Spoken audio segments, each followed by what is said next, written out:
নাম মোহাম্মদ তানবিন, বাড়ি সোনালী উপজেলার হাজিপুর গ্রামে। তোমার কেমন লাগতেছে পানি এগুলো উঠে এতদিন যে পানি বন্ধ ছিল খারাপ লাগছে?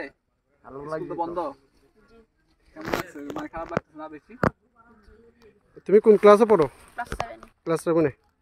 আচ্ছা, কয়দিন ধরে বন্ধ স্কুল?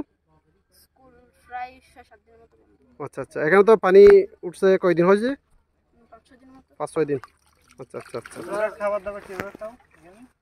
আমাদের ঘরে ছিল। আচ্ছা আচ্ছা। মানে এর আগে কেউ আসে না এখানে? না। কেউ আসে না। আচ্ছা আমরা প্রথম।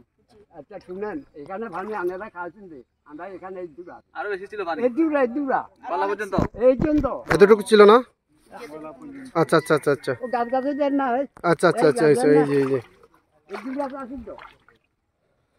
আমরা এদিকে আসছি কমর ছিল, আবার এদিকে আসি কমছে। এই কিনারে এই জায়গায় না